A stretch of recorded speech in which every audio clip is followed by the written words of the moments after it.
Greetings everyone, this is Rambling Collector here, and we are back with another book review for all of you today. However, this particular podcast is going to be very special for you all today. So, for those of you who are listening, how many of you all are fans of the inheritance cycle? Or at least how many of you grew up with it in the past? So, for those of you who have followed this channel for a while, you probably already know that I am a major fan of this particular series, and it remains one of my absolute favorite of fantasy classics, even to this day. So, knowing the fact that there were 2 new books out for the series in total, The Fork, the Witch, and the Worm, and of course the newest one released as of last year, Murtagh, I thought it only appropriate that for this particular review, I make it a double book review, where I talk about both books in this series, because as you all know, I am a major fan of this series. I have been posting about it, I have reviewed a great chunk of the works on here, so I figured it was only right to finally dive back into his series and review them for all of you at home who have not read these books as of yet, or have but would like an honest opinion. So with that being said, let's get started. However, before I continue, I need to warn you all now that there are major spoilers abound continuing throughout this video. This will be a fully fledged review on both books, meaning there will be major spoilers and plot points talked about throughout. And if you are not comfortable with spoilers as of right now, please feel free to click off of this podcast as of right now. However, if you do not care about spoilers and are just here for a fun time, please continue with the video, but know that you have been warned ahead of time. So if you come to me complaining about spoilers, just know you have been warned. Now that being said, let's really get started with the first one. So first up, we have The Fork, the Witch, and the Worm, part of the Tales from Alagaesia series, Volume 1, Aragon. Now this one came out back in 2018, around December 31st, right at the turn of the new year. So, with that being said, I feel like this book is constantly overlooked, especially after reading it and looking up some of the reviews for it. It's just not talked about as much, or at least not given as good of a light as it probably deserves. However, I'm here to offer a bit of a fun little spotlight to it. So, firstly, I will say this. This book in particular provided an easy entrance back into the world of inheritance, giving a glimpse at well-known and beloved characters. Because, let's face it folks, for those of us who have read the 4 books, it had been years since Inheritance was released. So in my personal opinion, this one here, this collection of short stories, provided a great little easy gateway, a little bit of a re-entrance back into the series as a whole. Especially to someone like myself who has not read the 4 books in a while. But I will say this much, starting with this one, it really felt like coming home after so long, or reuniting with an old friend, especially learning about the tales of Aragon, of what he's up to nowadays. Which, speaking of which, reading Aragon's struggles with establishing a new generation of writers while also taking inspiration from the other races, it made for an interesting read.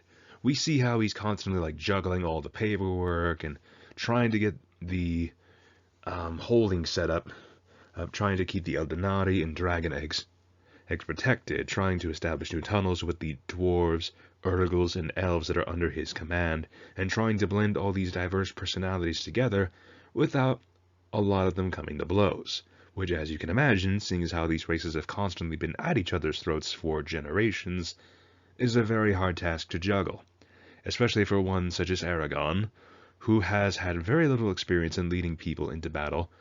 Well, let me rephrase that. He's had experience of leading people through combat, but not so much of being a leader of people.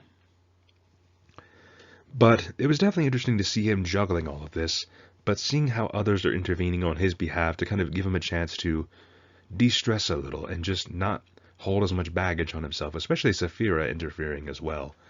But I loved watching Aragon's interactions with not only Umarath and the Eldenari, but also the Urgles, the dwarves, the elves, interacting with all of them, trying to help the maddened Eldenari from Galbatorix's treasure trove to return them to sanity, at least in one form or another, but also trying to build new tunnels, helping bury very dead ones who did not survive a cave-in, or learning stories from the Urgles.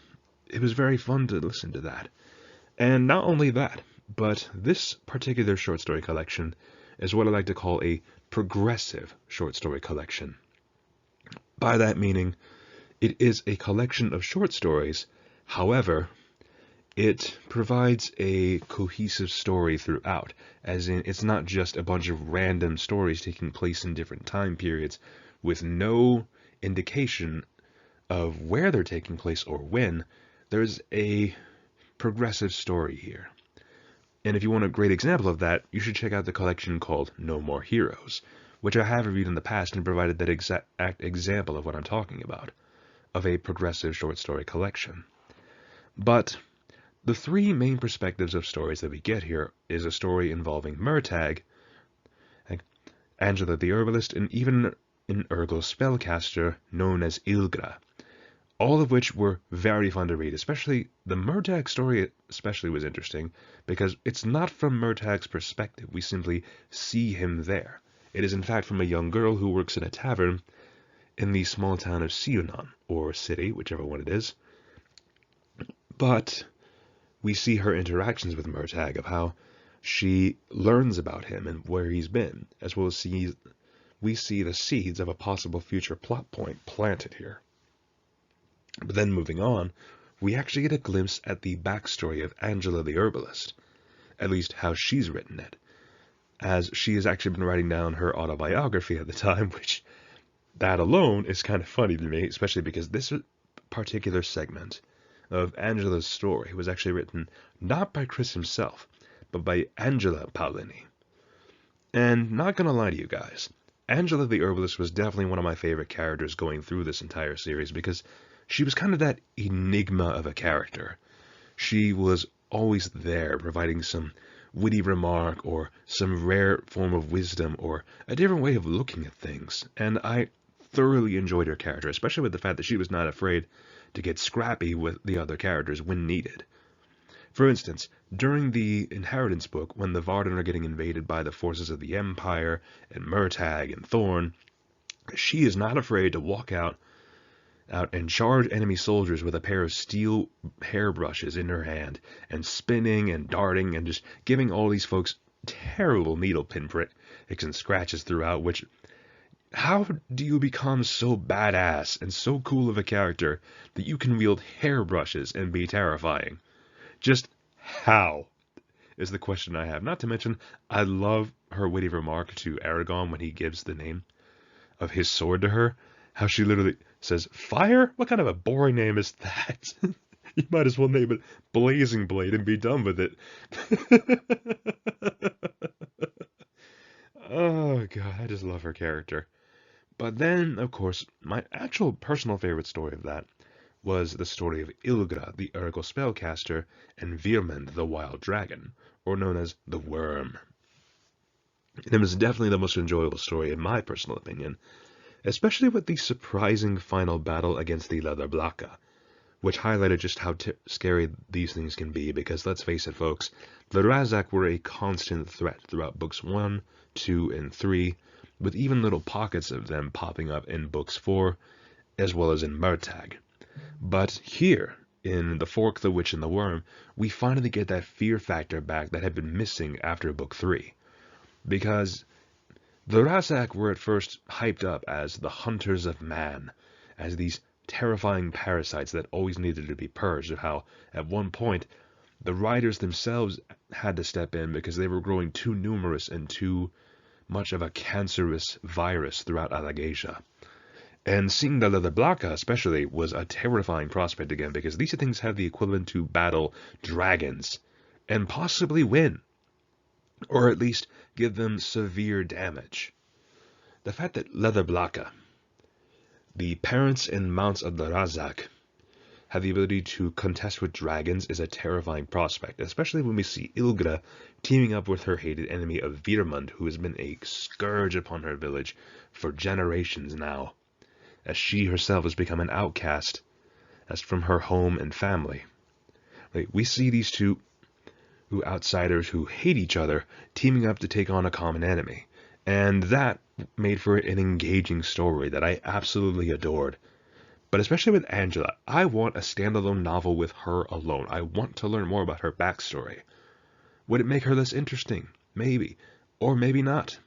Because just the little scraps that we get of her story, sprinkled in and out, you keep on questioning whether it is truth or false. We don't know.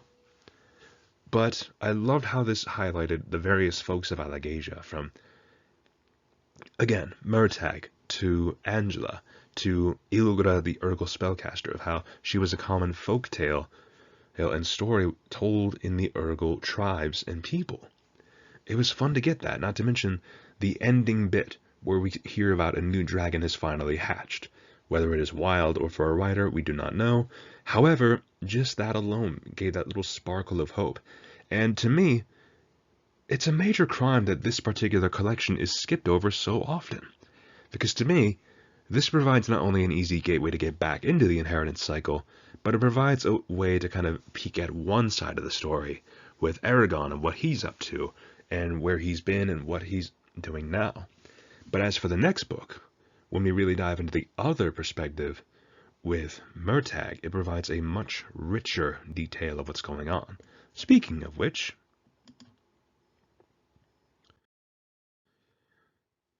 so now moving on, we go to the first full-length novel in years, Murtagh. Now, a lot of people would either call this book 5, but Paolini himself prefers to call this a standalone piece, but not the official book 5 in the series that he has proper. This is more of a way to establish the official book 5, but in my opinion, it's the 5th book, or at least the 6th book of the series thus far that has been released, or at least the 6th work of this series released thus far. And yes, I'm counting Fork, the Witch, and the Worm, or what of it. Anyways, but with Murtagh alone, not only are we getting a unique perspective that has been denied us, because, first of all, this provides an in-depth look into Murtagh's backstory, as well as showcasing some of the terrible trials both he and his dragon Thorn had to endure under Galbatorix's thumb. We finally get that little backstory of Murtagh, but told from his perspective. We see his interactions with Tornak, his blade master. We see the tortures he and Thorn endured under Galbatorix. We see some of the things that he has been through, and we really dive into his character, just the self-hatred he has for himself, being the son of Morzan, being an outcast, having to essentially be looked at in the public eye as a traitor, to humankind as someone who had served Galbatorix. Even if unwillingly, he still had served him. And the thing is, we'd always interacted with Murtagh from other characters' perspectives, so this was a nice way to change it up by finally getting his mindset, what he deals with, and how he and Thorn interact. Because when Aragon and Saphira definitely have a solid relationship with each other, and a strong bond, Murtagh and Thorn's is built on equal trust, and just having to survive together, because they had been through hell together with no one else being the wiser to it, except for maybe Nasawada, who only has a brief idea of what these two went through. But we, the readers, finally get to see just what they experienced, and by God, by the end of it, you feel for these fractured souls. You really do. Especially poor Thorn, who has PTSD of enclosed spaces, having his wings and everything else scraping together in a tight cell, or having Murtagh hearing the cries of Thorn as a child, and begging for Thorn to be spared. Not to mention having to watch as Thorn is fighting for his very life just to feed himself. It was horrifying. And it's something that these two hardened souls have had to deal with, which is why, when I was reading through this, I kind of had a bit of an inspiration here of looking at DC Comics for a little bit. Like, I was thinking to myself, and this, you all can either debunk this as just ridiculous drivel or whatever, but the way I looked at it, I kind of compared the 3 new writers of Aragon, Murtagh, and Arya to the big 3 of DC Comics, that being Superman, Batman, and Wonder Woman, with Aragon obviously being Superman, and the inheritance cycle, with Arya, of course, being Wonder Woman, with Murtagh serving as the inheritance cycle's Batman, working in the shadows, doing what he can to not only solve the answers he needs while being outside of the law, but also dipping into the shadows, taking care of deeper, darker threats that normal riders probably wouldn't be able to deal with. But watching Murtagh struggle with his own identity and struggling with his past traumas of being bound the way he is, for more than anything, seeking his and Thorn's freedom, allowing them to never be chained again, it was encouraging to keep reading, and I was enthralled. But also, one major benefit I will give to this book is that it was broken up into parts. And with it being broken up into parts with beautiful illustrations included, it allowed for a much easier read, especially with how girthy this book is at 688 pages in total. And that's including the appendix, the, what's the word I'm looking for here? The spellings, the pronunciations, all that, including everything. It is 688 pages alone. That makes for a pretty girthy read, in my opinion. So having it split up into these little sections, such as Murtagh's adventures in Sionan, or his adventures in Gilead, and of course Nalgorgoth, Oth Oram, the reunion, all of that. Not to mention these illustrations were gorgeous to behold. We finally get to see what Urubain, or Illyria as it's now called, what it officially looks like, and it looked gorgeous. Not to mention seeing a spread of Gilead, as well as Sionan. It was fascinating to see what these things looked like in Chris's head, how he would illustrate them. But I will say this much. The introduction of a new evil force in the world, as well as some Lovecraftian horror thrown in the mix, leaves the reader hungry to read more, as well as excited for future works. And I will tell you this much. Holy cow! Did Murtagh deal with some major threats here. So, if you all have read Book 4, then you would know that Umaroth had warned Murtagh to never venture towards either the final resting place of the last great Urgal king, who had managed to unite all tribes under his thumb, but also to never go towards places that smelled of brimstone and blackened soil. But that is exactly where Murtagh goes. He starts investigating after finding these weird amulets that have been blessed or enchanted by a witch known as Bashel, which apparently has the ability to not only deflect magic, but is not, what's the word I'm looking for, is not subservient to the name of names, or aka the name of the ancient language, which is pretty much the ultimate weapon for any spellcaster. And considering the fact that it is known by both Aragon, Murtagh, and Arya, the name of the ancient language, it's a powerful weapon based on who's using it. Murtagh especially is very proficient at using it, as well as casting his own unique magic, or at least magical combat, due to the fact that his training was very scrappy, very partial, because Galbatorix wanted Murtagh to be strong, but never stronger than him. He wanted a servant rider. Someone who would act as his right hand, his weapon. That is what he created with Murtagh and Thorn. He created a new weapon to be pointed at his enemies. So watching Murtagh struggle with either advanced magic or having to experiment with himself and his own magical abilities was very interesting. Especially seeing as how broken Aragon and Arya could get at times with their own unique pronunciations and how they casted spells and things like that. It was interesting to see how Murtagh worked. But, not only that, but the location that they go to, Nalgorgoth, there was this echoing feeling of uneasiness. As well as, of course, going back to the Lovecraftian horror, there was a lot that went on further on, like especially during the final battle of the book, which I'm trying not to spoil too much. You will see some terrifying things, as well as, of course, the introduction of a new evil known as Aslagor, the Devourer. Picture, if you will, something that will devour everything in front of you and leave nothing but ashes and a blackened sun. And that is what Murtagh was haunted by. In fact, I will not lie to you guys. During the final fight, when we even get a glimpse of what exactly it is that Murtagh and the others are possibly about to face, I myself was actually horrified. I was on the edge of my seat reading it, and oh god, if he is going to be the main villain of the next arc, not Murtagh, but Aslagor, oh boy, the new generation of writers is going to be in for a very, very hard time in trying to beat this thing. This great evil that has been buried for so long. But I will say again, Murtagh was a fun character to get to. Especially watching him finally put his past to bed, and face his inner ghosts, and just finally find peace within himself. It was a great character arc for him, and I am genuinely happy with how this book turned out. It was a fantastic read. But, with all that being said, let's move on to random thoughts here.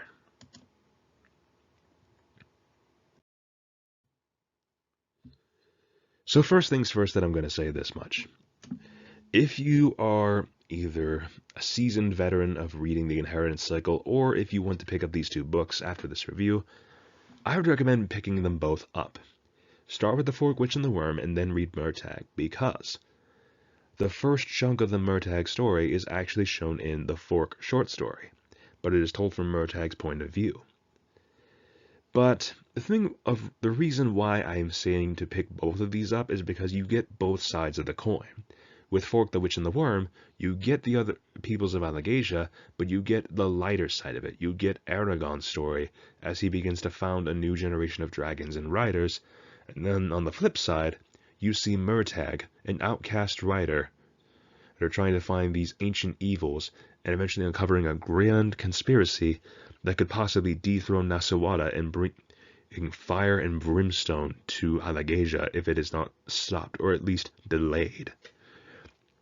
So, on one hand, you see a bright future beginning, but you also begin to see the darker sides of Alagaesia. With Murtagh's point of view, especially with Gilead. Like, looking back at it now, so much has happened in that one particular city. In the first book, you have Aragorn being imprisoned and tortured by Durza the Shade. In the third book, you see the death of Ordemus and Glader in book 3 as they fight Murtagh and Thorn.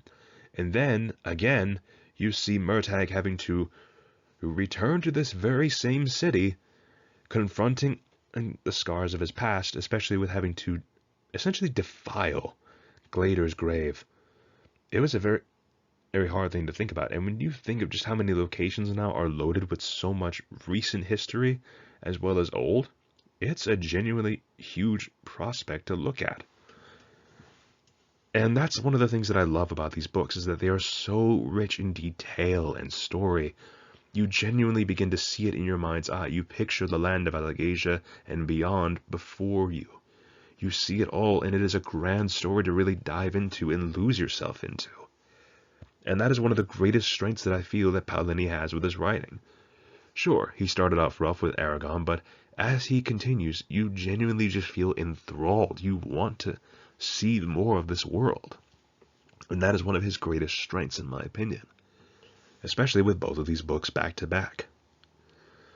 And I am genuinely curious to see what he has planned for the world of Alagaesia next, because especially after reading Murtagh, I am both excited, but also terrified. I am very much terrified as to what has just been unleashed.